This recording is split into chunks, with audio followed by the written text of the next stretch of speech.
आपल्या सर्वांचे लाडके, लोकांच्या मनात ज्यांचं स्थान होतं, लोकांच्या सुखदुःखाला एका हाकेवर जाणारे माझेही लाडके मुंडे साहेबांचे खूप खूप प्रेमाचे असे शिवाजीराव कर्डिले साहेब.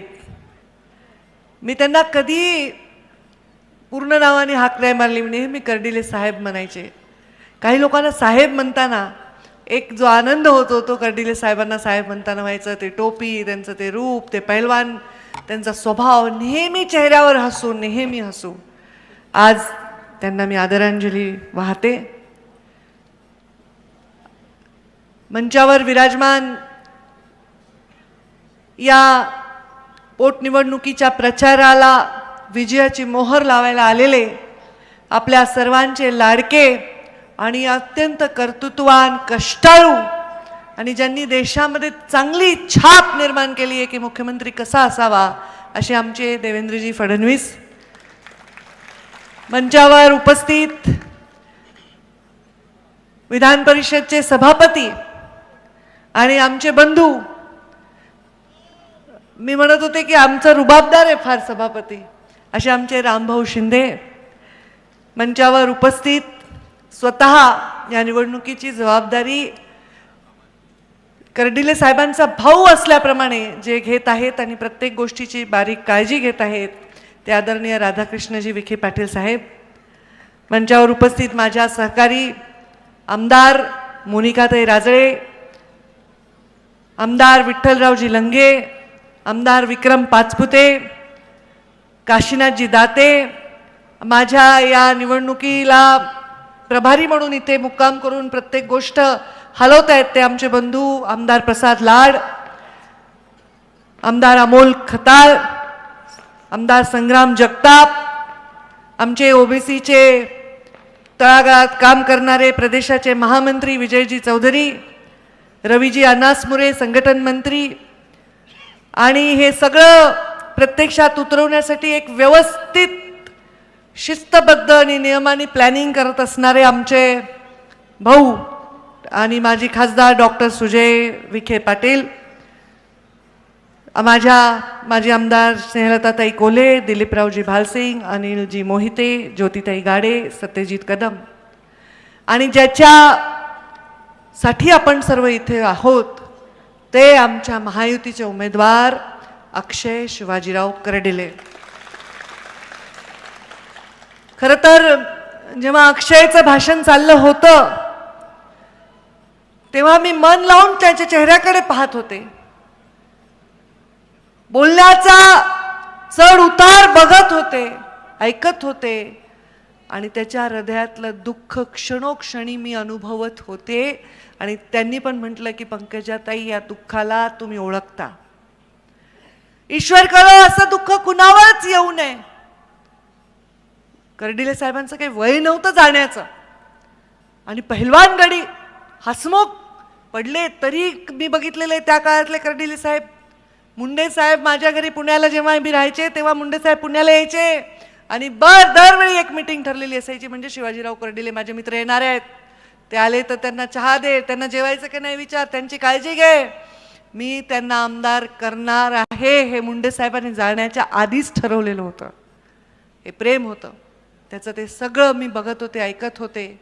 कर्तृत्ववान पित्याच्या पोटी जन्म घेणं एवढी सोपी गोष्ट नाही, भाग्याची गोष्ट आहे, आपल्या हातात नाही आहे आपल्याला कोणाच्या पोटी जन्म घ्यायचा आहे, पण त्याचं कर्तृत्व चालू ठेवण्याची संधी मिळणं आणि त्याच्यामध्ये यश येणं ही खरी कृपा आहे ईश्वराची. मला असं वाटतं की ही कृपा नक्कीच अक्षयवर आहे, कारण त्या दिवशी जेव्हा मी कर्डिले साहेबांच्या अंत्यविधीला आले होते त्या दिवशी मी पाहिलंय. आता आपण सभा सावलीत ठेवली आहे, पण त्या दिवशी भर उन्हामध्ये अख्खा राहुरीचा परिसर रडत होता, कर्डिले साहेबांना परत या म्हणून घोषणा देत होता. अक्षय करत छोट्या बाळाप्रमाणे रडत होत्या. कर्डिले साहेबांच्या धर्मपत्नी, मुली, सुना आक्रोश करत होत्या. ते सगळं मी माझ्या डोळ्यांनी पाहिलं आणि तेव्हा मनामध्ये एक इच्छा होऊन गेली की आता या लेकराला संधी मिळाली पाहिजे. बघा कसं चांगलं बोललं लेकरू, हो, किती चांगलं भाषण केलं. मी त्याला विचारलं, अक्षय वय काय? सीएम साहेब आपल्याला सांगते 4 तारखेला निकाल आहे आणि अक्षय 4 तारखेला 30 वर्षाचा पूर्ण होते, वाढदिवस आहे अक्षयचा. आणि वडिलाच्या जाण्यानंतर जसं आपण लहानपणी सणाची वाट पाहतो, चांगल्या दिवसांची वाट पाहतो, नवीन कपडे मिळतील, आनंद होईल, पण जेव्हा आपल्या हृदयात वास करणारा माणूस जो जातो, आपल्याला आपल्या प्राणाहून प्रिय माणूस जेव्हा जातो, तेव्हा आपल्याला सण नको वाटतात, असे दिवस नको वाटतात. अक्षयला हा दिवस नक्कीच कर्डिले साहेबांच्या नंतर काही आनंद देणारा नाही, पण कर्डिले साहेबांच्या नंतर आशीर्वाद देणारा ठरवायचा असेल तर तुम्हा सर्वांना प्रचंड मताने अक्षयला विजयी करावा लागेल. या भागाचा विकास कसा करायचा आहे मला सांगायची गरज नाही. आपले पालक आहेत विखे पाटील साहेब आणि आमच्या सगळ्यांचे पालक आहेत कर्तृत्ववान मुख्यमंत्री देवेंद्रजी फडणवीस, ज्यांनी दुष्काळाच्या झळा बघितल्यात. त्यांचा पण सोन्याचा चमचा घेऊन जन्म झालेला नाहीये, त्यांनी पण कष्ट केलंय, शून्यापासून बूथपासून मुख्यमंत्री पदापर्यंतचा प्रवास केलेला आहे. ते काय करण्यासाठी तर सामान्य माणसाचा गारहानं कोळकाडे पूर्णपणे काढण्यासाठी, सामान्य माणसाच्या जीवनामध्ये बदल घडवण्यासाठी. तर अक्षय आमदार झाल्यावर जास्त काकणभर लक्ष देऊन या भागातल्या सगळ्या विकासांच्या विषयाला ते मार्गी लावणार आहेत. त्यांनी उमेदवारी दिली ह्यातच आलेला आहे की या भागात कर्डिले साहेबांच्या स्वप्नातला पूर्ण विकास होणार आहे. हे मला वेगळं सांगायची गरज नाही आहे. पण एक सांगते, माणूस गेल्यावर आपल्याला वाटतं वेडी आशा असते परत या, येत नसतो माणूस. आपणच अग्नी देतो आपल्या हाताने, कसं येईल तो परत माणूस, तो परत येईल अशी अपेक्षा करणं चूक आहे. पण त्याचे विचार जिवंत राहतील, त्यांनी बघितलेले स्वप्न जे अधुरे आहेत ते पूर्ण होतील. ही अक्षय तुमची जबाबदारी आहे. आमदार तर होणारच आहे, पण घरात जरी लहान असशील मोठा असशील तर तुला मोठं व्हावं लागेल. तुझ्यापेक्षा मोठ्यांनी वाईट वागले, लहानांनी वाईट वागले तरी तुला ते सहन करावं लागेल.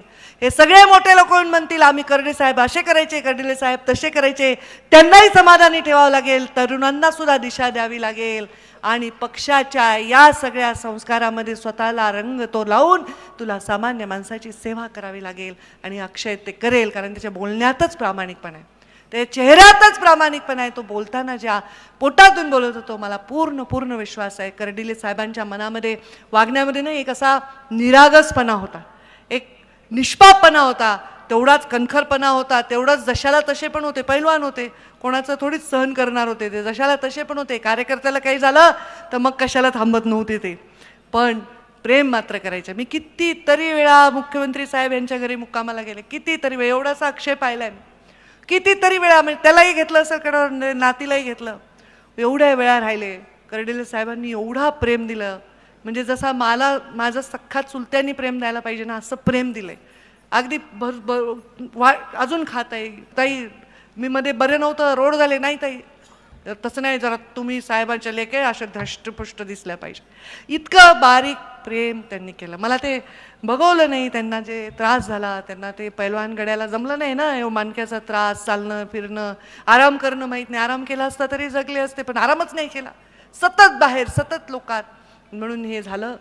पण ठीक आहे, त्यांचं आयुष्य, त्यांचे श्वास ते तेवढेच घेऊन आले होते, पण त्यांचा विश्वास मात्र त्यांच्या नंतर सुद्धा जिवंत राहणार आहे.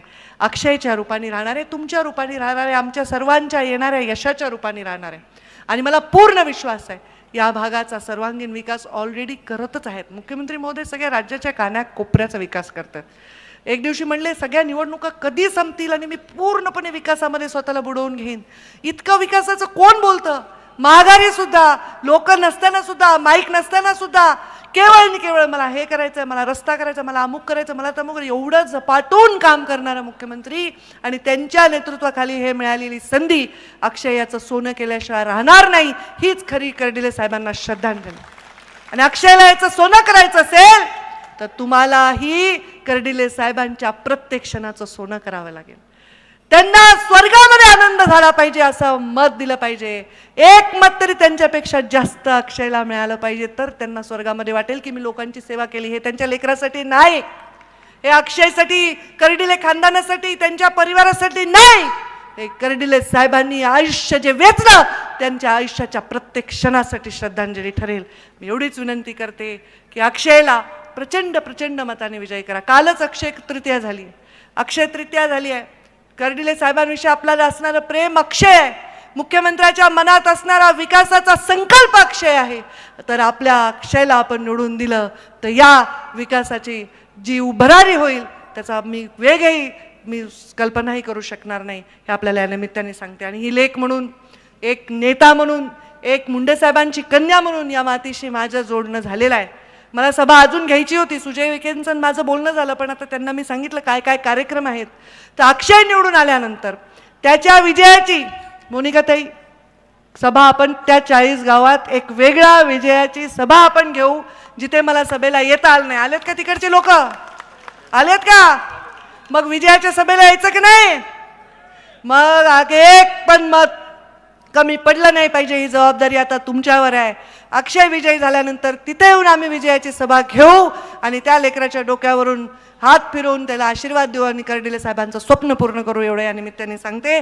आपल्या सर्वांची रजा घेते. धन्यवाद. जय हिंद, जय महाराष्ट्र.